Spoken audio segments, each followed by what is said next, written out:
Tuhan bersamamu dan bersama rohmu. Inilah Injil suci menurut Yohanes. Dimuliakanlah Tuhan.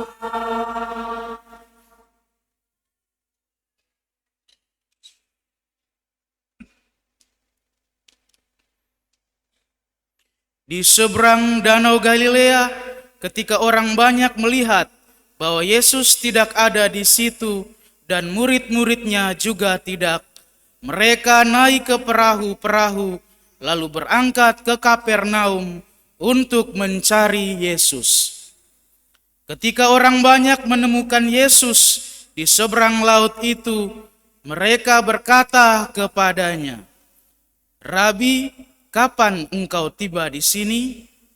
Yesus menjawab mereka, "Sesungguhnya aku berkata kepadamu, kamu mencari aku bukan karena kamu telah melihat tanda-tanda, melainkan karena kamu telah makan roti itu dan kamu kenyang.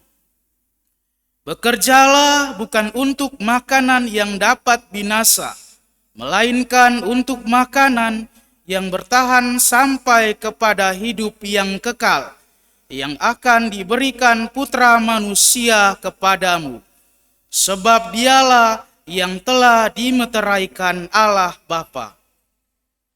Lalu kata mereka kepadanya, "Apakah yang harus kami lakukan supaya kami mengerjakan pekerjaan-pekerjaan yang dikehendaki Allah?" Jawab Yesus kepada mereka, "Inilah pekerjaan yang dikehendaki Allah, yaitu hendaklah kamu percaya kepada Dia yang telah diutus Allah." Sebab itu kata mereka kepadanya, "Tanda apakah yang engkau lakukan supaya kami dapat melihatnya dan percaya kepadamu? Pekerjaan apakah yang engkau lakukan? Nenek moyang kami telah makan mana di padang gurun, seperti ada tertulis, mereka diberinya makan roti dari surga." Lalu kata Yesus kepada mereka, "Sesungguhnya aku berkata kepadamu, bukan Musa yang memberi kamu roti dari surga, melainkan Bapakulah yang memberi kamu roti yang benar dari surga. Karena roti yang dari Allah ialah roti yang turun dari surga dan yang memberi hidup kepada dunia." Maka kata mereka kepadanya, "Tuhan, berilah kami roti itu senantiasa." Kata Yesus kepada mereka, "Akulah roti kehidupan. Siapa saja yang datang kepadaku, ia tidak akan pernah lapar lagi. Dan siapa saja yang percaya kepadaku, ia tidak akan pernah haus lagi." Demikianlah sabda Tuhan. Terpujilah Kristus.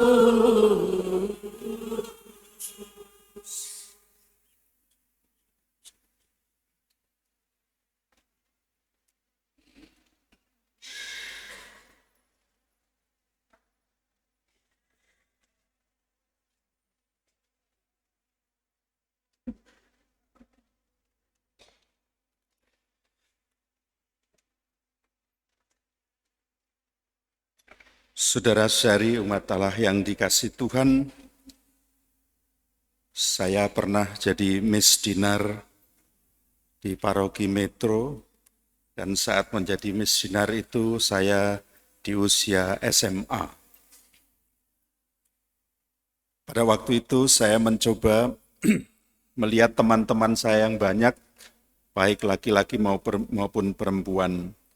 Saya mencoba mencermati perilaku. Ada teman misioner perempuan yang seringkali mendapat hadiah pemberian dari temannya laki-laki, dan setiap kali menerima ya biasa-biasa saja. Dan karena sudah berkali-kali menerimanya, dia tetap merasa biasa-biasa dan senang sebetulnya. Namun di sisi lain, dari pihak yang laki-laki itu ada harapan pengen bahwa dia jadi pacarnya. Ternyata nggak ada gayung bersambut. Kekecewaan teman laki-laki itu tidak diungkapkan secara terus terang, tapi akhirnya dinyatakan dalam perbuatan. Perbuatannya adalah dia pamit pergi masuk seminari. Saat tahu bahwa cowok itu masuk seminari,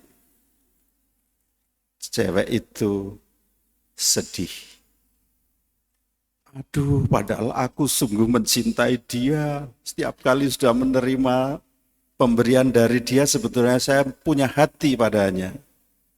Tapi sekarang kok dia malah masuk seminari. Cerita ini bukan saya loh ya. Saudara hati kudus tahu tentang saya ya. Boleh dibongkar rahasianya. Ini mencermati. Yang mau saya katakan adalah perempuan itu, si cewek itu ternyata enggak peka. Sudah berkali-kali menerima pemberian, tapi dia enggak sadar bahwa sebetulnya dia dicintai.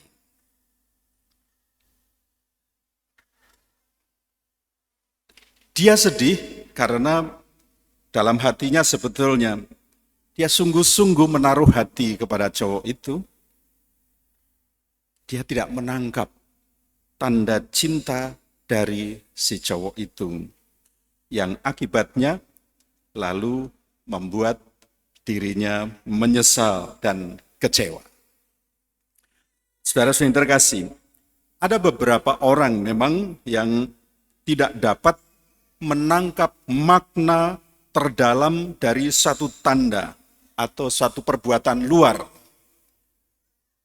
Ada yang tidak menangkap karena mereka memang belum belajar dan mengenal tanda itu. Tetapi ada juga yang tidak menangkap karena tidak mau mengerti, menutup hati. Hati mereka dipendam. Mungkin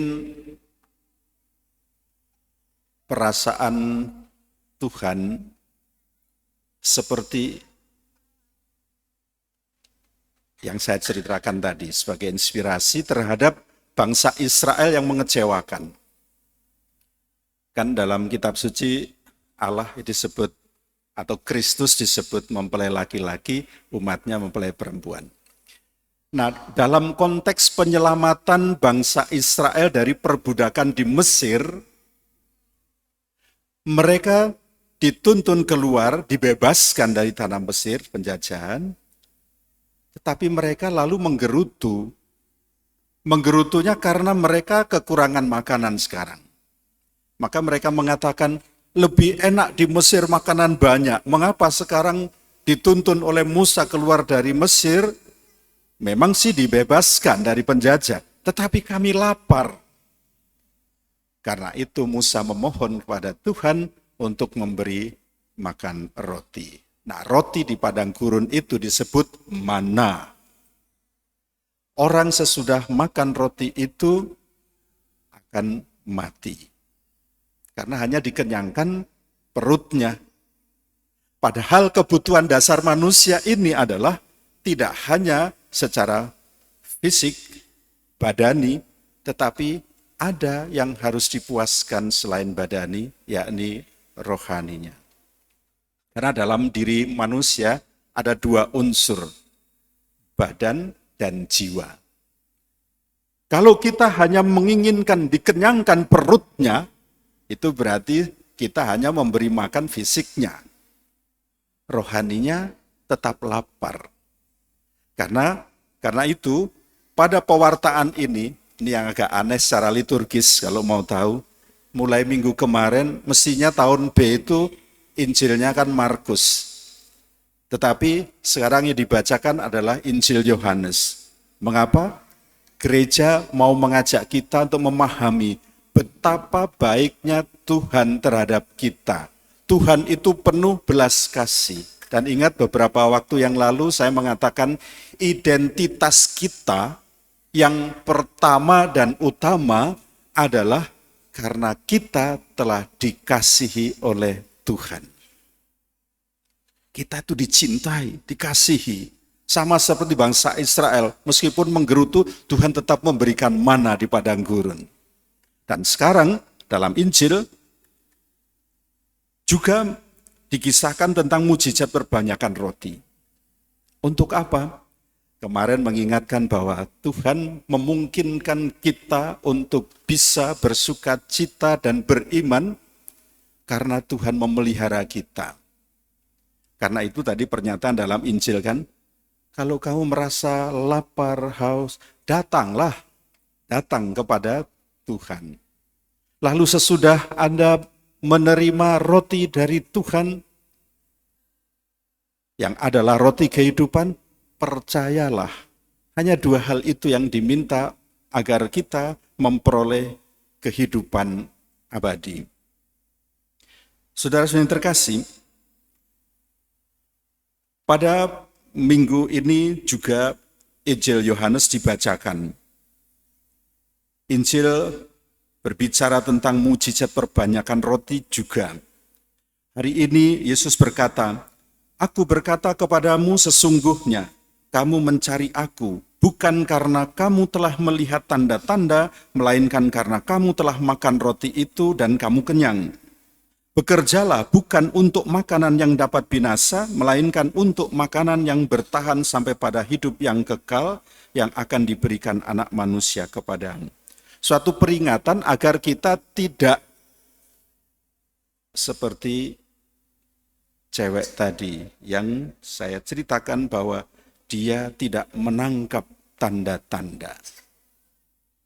Kalau Anda dalam perayaan Ekaristi ini hanya mau dikenyangkan secara fisik, ya pasti hosti satu sebori itu tidak cukup bagi kita masing-masing. Tetapi secara simbolis bahwa yang kita terima adalah tubuh Kristus, Kristus sendiri sebagai roti kehidupan, maka kita meskipun menerima yang kecil itu, kita sebetulnya sedang memberi makan rohani kita. Makanan yang tidak akan membuat kita binasa, melainkan untuk hidup kekal. Patut kita perhatikan di sini bahwa perbanyakan roti yang telah disaksikan sebelumnya ternyata tetap tidak membuat mereka mampu menimbulkan iman dan harapan oleh Yesus. Mereka minta tanda baru. Mereka dulu juga diharapkan oleh nenek moyang mereka bahwa makanan mana ingin mereka dapatkan terus-menerus tanpa mengerti bahwa Allah itu mengasihi dan lebih mengasihi lagi. Kalau dulu dalam perjanjian lama hanya memberi tanda-tanda, ini loh saya kasih makan. Bahkan yang paling menarik dalam bacaan pertama adalah tiap pagi tidak hanya roti, tapi juga burung puyuh. Artinya bahwa Tuhan memberi lebih agar kita sadar bahwa Tuhan memang memelihara hidup kita. Dalam Injil ketika ditampilkan Yesus sendiri yang menyatakan, "Akulah roti kehidupan. Barang siapa datang kepadaku, ia tidak akan lapar lagi, dan barang siapa percaya kepadaku, ia tidak akan haus lagi." Sebetulnya kita telah menerima lebih dari cinta Allah, dari kasih Allah yang begitu besar. Dirinya yang diberikan kepada kita agar kita memperoleh hidup. Injil Yohanes hari ini minta perhatian kepada kita, yaitu supaya kita sadar dan tetap peka bahwa Yesus tampil, berbicara, dan berbuat bukanlah sebagai Musa ataupun nabi lain. Yesus bukan hanya memberi roti untuk menghilangkan rasa lapar yang sifatnya sementara itu, tapi dia memberikan kepada kita roti sabda abadi. Roti sabdanya ini tidak akan musnah dan selalu tersedia untuk selama-lamanya. Selama kita masih hidup, selama imamnya masih ada, selama kita mencari dia untuk datang dan percaya, di situ kita menimba rahmat Tuhan dari hidup rohani yang akan menjamin kehidupan kita. Roti sabdanya ini tidak akan musnah dan selalu tersedia. Roti dan sabda Yesus itu adalah satu, yaitu dirinya sendiri. Yesus berkata tentang roti hidup, dan roti itu tak lain tak bukan adalah dirinya sendiri. Bukankah kita sungguh dicintai oleh Tuhan, sehingga sekarang kita menerima Yesus sendiri sebagai tubuh yang adalah makanan rohani dan tidak akan membinasakan kita lagi. Berkali-kali dengan kata-kata ini Yesus mengundang kita, datanglah kepadanya, percayalah kepadanya, datang kepadaku. Ucapan-ucapan Yesus itu mengundang kita supaya kita menanggapinya secara aktif dengan iman kepercayaan kita. Sabdanya selalu merupakan suatu santapan yang kita perlukan untuk menghidupkan iman kita. Hanya dengan iman serupa itu akan terwujudlah kata-kata Yesus ini. Akulah roti hidup. Barang siapa datang kepadaku, ia tidak akan lapar lagi. Dan barang siapa percaya kepadaku, ia tidak akan haus lagi. Refleksi yang menarik ketika Paus Fransiskus mengeluarkan dokumen dalam bentuk buku yang berjudul Desideravi,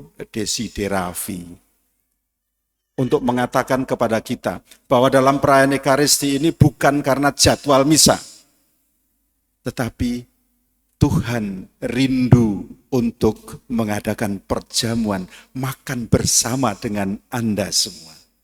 Jadi sebetulnya kita itu diundang Tuhan untuk ikut serta dalam perjamuan ini. Bukankah itu bentuk kasih Allah kepada kita yang begitu besar?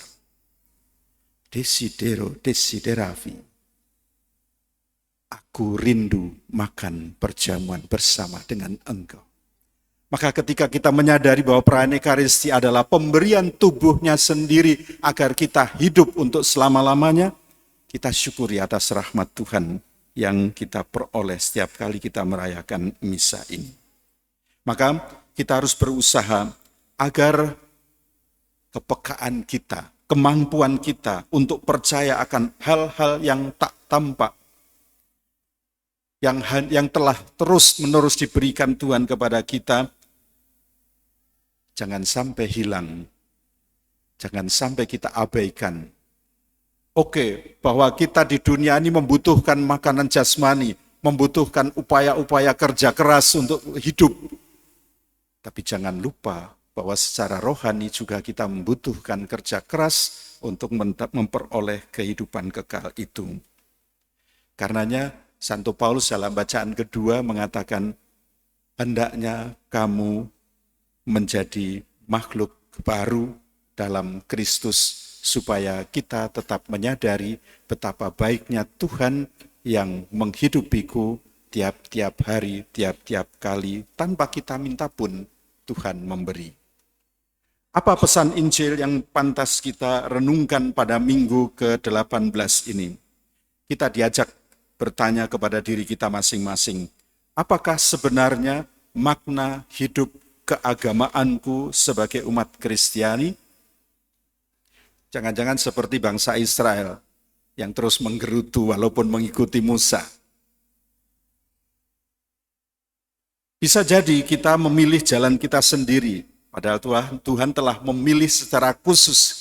Kita telah dibaptis, sudah diangkat menjadi anak-anak Allah, itu kan dikhususkan. Sesudah dikhususkan bahwa Tuhan memberi predikat kita, memberi identitas kita yang utama bahwa kita adalah pribadi yang dikasih Allah. Itulah pribadi yang tak bisa kita sangkal. Apakah makna kehadiran Yesus dalam Ekaristi sebagai roti hidup di dalam hidupku sebagai orang beriman saat ini? Hanya mau datang lalu karena malu, walaupun nggak layak, tetap jalan menerima tubuh Kristus tanpa penghayatan apapun, tanpa pemahaman apapun. Kalau demikian, mungkin seperti cewek di depan tadi itu yang saya ceritakan bahwa dia tidak mudeng belas kasih Allah yang diberikan tiap-tiap kali. Lalu, apakah Ekaristi yang saya terima sebagai roti hidup itu mengubah sikap dan arah hidupku kepada Tuhan maupun kepada sesamaku? Ini refleksi bagi kita. Maka Injil Yohanes yang diwartakan minggu kemarin, sekarang dan mungkin minggu besok, itu juga menolong kita untuk melihat betapa Tuhan mengingatkan kepada kita akan kebaikannya itu.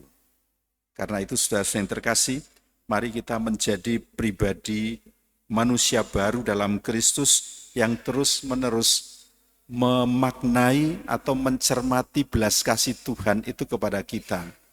Betapa baiknya Tuhan kepada kita. Semoga Ekaristi sebagai roti hidup yang kita terima dapat sungguh-sungguh membuat kita menjadi orang-orang Kristiani dan menjadikan kita murid-murid Kristus yang sejati, yang paham akan kehadiran Tuhan dalam hidup kita. Terpujilah Tuhan kita Yesus Kristus kini dan sepanjang segala masa.